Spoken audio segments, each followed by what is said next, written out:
I stood outside the heavy oak doors of the St. Jude's Community Center, my hand trembling so violently on the brass handle that I had to tuck it into my pocket just to keep from making a noise. Inside, I could hear my wife Sarah's voice, that soft, melodic tone she used when she wanted people to trust her. She was telling a room full of strangers about her healing journey, about the workplace trauma that had left her shattered, and about the wonderful support she was finding in this room every Wednesday night. My stomach did a slow, sickening flip because I knew the truth. There was no trauma. There was no healing. And in about 30 seconds, I was going to walk through those doors and turn her carefully constructed fantasy into a pile of ash. I took a deep breath, gripped the handle, and prepared to make the most explosive guest appearance of my life. But I'm getting ahead of myself. To understand why that night destroyed everything, I need to take you back to where it started. Sarah and I were the couple everyone wanted to be. We'd been married for 8 years, living in a quiet, leafy suburb of Chicago. We had the house with the wraparound porch, a golden retriever named Buster, and a standing Saturday morning date at a little French bakery downtown. I was a structural engineer, and Sarah was a senior executive at a high-end marketing firm. Our friends used to joke that we were nauseatingly stable. I believed them. I loved the routine of our lives, the way she'd steal my hoodies in the winter, the way we'd finish each other's sentences at dinner parties. I thought I knew every inch of her soul. The first crack appeared about 6 months ago. Sarah came home one Tuesday evening, her face pale and her eyes rimmed with red. She told me she'd been dealing with a hostile environment at work, a male supervisor named Julian who was making her life a living hell. She described the gaslighting, the subtle threats, the way he made her feel small. My blood boiled. I wanted to march into her office right then, but she begged me not to.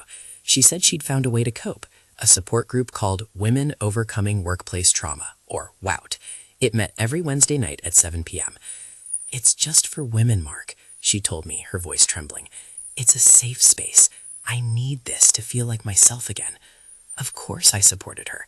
I started taking over all the Wednesday chores. I'd have a glass of wine and a warm meal waiting for her when she got home at 10 p.m. I felt like a good husband, helping my wife through a dark time. But that should have been my first warning, because what came next was so much worse.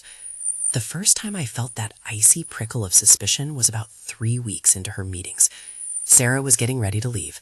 She was standing in front of the mirror, applying a layer of black opium perfume, the expensive stuff she usually only wore for anniversaries or gala events. "Going all out for the support group?" I asked, trying to keep my voice light. She didn't even flinch. "It makes me feel powerful, Mark. When you've been stripped of your dignity at work, you have to find little ways to claw it back." It sounded logical. It sounded brave. But when she left, the scent lingered in the hallway, and it didn't smell like empowerment. It smelled like a date. A week later, I found a receipt in the pocket of her coat while I was moving it to the laundry room. It was from a bar called the Tipsy Alchemist, a trendy, dimly lit spot downtown. The timestamp was 8:45 p.m. on a Wednesday. The order? 2 dirty martinis and a plate of oysters. My heart hit my ribs like a hammer. If that was all I found, maybe I could have talked myself out of it. Maybe she was just grabbing a drink with a sister from the group, right? But then I checked our shared car's mileage. The community center where the meetings were held was exactly 4 miles from our house. But on Wednesday nights, Sarah was putting nearly 50 miles on the odometer. I felt sick. That hollow, cold sensation started in my gut and spread to my chest. I didn't confront her, not yet. I've learned in my job that you don't call out a structural weakness until you've mapped the entire crack. I needed to see how deep this went. The next Wednesday, I did something I'm not proud of. After Sarah left, I logged into our shared iPad and opened the Find My app. I watched the little green dot that represented her phone. It didn't stop at the St. Jude's Community Center. It cruised right past it, headed toward the city, and pulled up at a luxury apartment complex in the West Loop. I sat in the dark of our living room for 3 hours, watching that dot stay perfectly still. When it finally started moving back toward the suburbs at 9:30 p.m., I felt a rage so cold it made my teeth ache.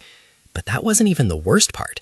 The worst part was when she walked through the door 20 minutes later, looking exhausted, and told me a harrowing story about a woman in her group who had finally found the courage to quit her job. "It's so heavy, Mark," she sighed, leaning her head on my shoulder. "I'm just so glad I have a husband I can trust." I almost vomited. In that moment, I realized this wasn't just an affair. It was a masterpiece of manipulation. She was using her supposed trauma as a weapon to keep me from questioning her. She was making me an accomplice in her own betrayal. I knew exactly what I was going to do next, but I had to be patient. The next few days were a blur of calculated normalcy. I kissed her goodbye, I asked how her day was, I even bought her flowers. All the while, I was doing my homework. I found out who lived in that apartment in the West Loop. It wasn't hard. A quick search of the building's directory and some social media sleuthing confirmed my darkest fear. The resident was Julian Vance, her toxic boss. The man who was supposedly making her life a living hell was actually the man she was spending her Wednesday nights with. I spent the next 3 days acting completely normal. She had no idea what was coming. I even told her I had to work late the following Wednesday so she wouldn't worry about me being home when she left. "Oh, that's a shame," she said, her voice dripping with fake sympathy. "I'm just so glad I have a husband I can trust." I told her, smiling, "I think this Wednesday is going to be a night we both remember forever." Wednesday arrived. I watched her get ready. The perfume, the silk blouse, the vulnerable expression she practiced in the mirror before she left. I waited 10 minutes, then I got into my car. But I didn't go to the West Loop. I went to the St. Jude's Community Center. You see, I'd done some more digging. There was a support group at the center on Wednesdays. It wasn't called Wow It.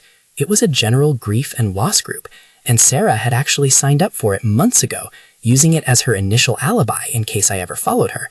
She would check in, stay for 10 minutes, and then slip out the back door to go to Julian's. I arrived at 7:15 p.m. I parked around the corner. I saw her car in the lot. I saw her walk inside.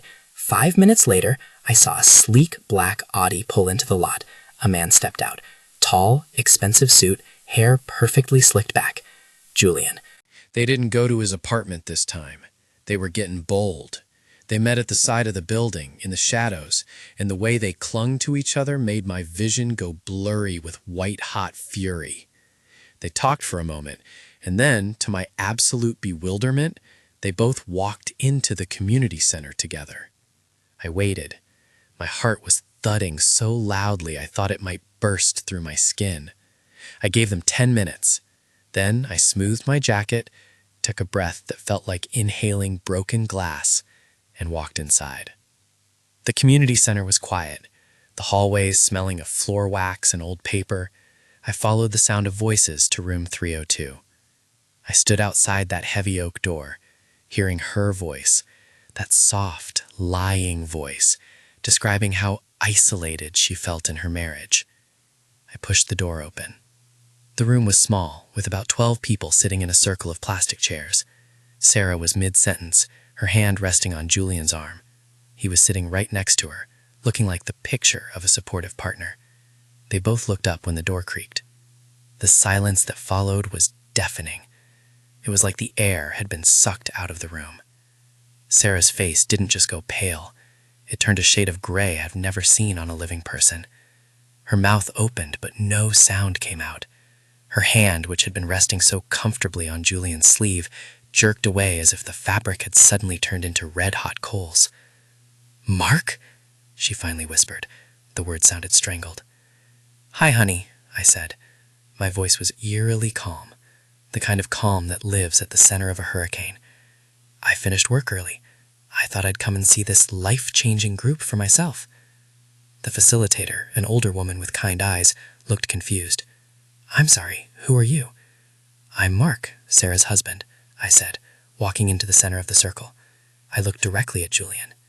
"And you must be Julian, the man who's been traumatizing my wife so badly that she has to spend every Wednesday night at your apartment to recover." Julian tried to stand up, his face flushed with a mixture of guilt and arrogance. "Look, man, you shouldn't be here." "I shouldn't be here?" I cut him off, my voice dropping an octave. "I'm the one who paid for the car she drove here. I'm the one who paid for the silk blouse she's wearing for you.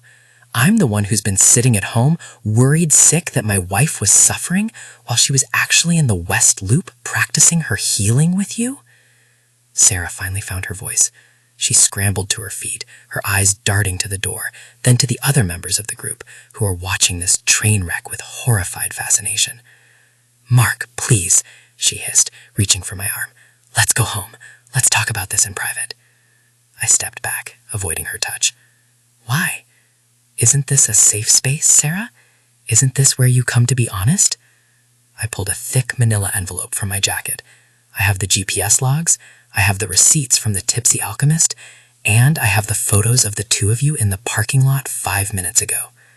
I tossed the envelope onto the empty chair between them. It landed with a heavy thud. "You told me you were broken," and for the first time my voice cracked. The pain finally bubbled through the rage. "I spent 6 months trying to put you back together, but you weren't broken, Sarah. You were just bored, and you used the language of trauma to keep me from seeing what a monster you'd become." Sarah started to sob, those big theatrical gasps she used whenever she wanted to win an argument. But for the first time in 8 years, it didn't work on me. I looked at her and I didn't see my wife. I saw a stranger who had methodically dismantled our life for a thrill. Julian tried to interject again. "Mark, you're making a scene." I turned to him, my eyes cold. "You're right, I am. And tomorrow morning, Sarah's HR department is going to get a copy of everything in that envelope. I'm sure they'll be very interested in the support a senior executive is providing to his subordinates." The color drained from Julian's face. He knew his career was over. He looked at Sarah, not with love, but with pure, unadulterated resentment. The romance was dead, replaced by the cold reality of consequences. I looked back at Sarah one last time. She was shaking, her mascara running down her cheeks, looking at me with a mixture of terror and pleading. "Don't bother coming home tonight," I said. "I've already changed the codes on the smart locks. Your things will be on the porch in garbage bags tomorrow morning. Enjoy the meeting." I turned and walked out. I didn't look back, even when I heard her screaming my name in the hallway. I walked out into the cool night air, took a deep breath, and for the first time in months, my chest didn't feel tight. The aftermath was exactly what you'd expect. The divorce was fast and brutal. Sarah tried to sue for half the house, but between the evidence of her infidelity and the fact that I'd bought the property before we married, she didn't have a leg to stand on. Julian was fired within 48 hours of my email to HR. Last I heard, he'd moved to another state to try and outrun the reputation of being a predator who uses support groups as a hunting ground. As for me, I sold the house anyway. There were too many echoes of her lies in those rooms. I moved to a loft in the city, closer to the water. I still have the golden retriever. Buster likes the new park better anyway. Sometimes, on Wednesday nights, I catch myself looking at the clock around 7 p.m., but the knot in my stomach is gone. I'm not a structural engineer who missed a crack anymore. I'm a man who learned that the only way to fix a foundation built on lies is to tear the whole thing down and start over. And honestly, the view from here is much better.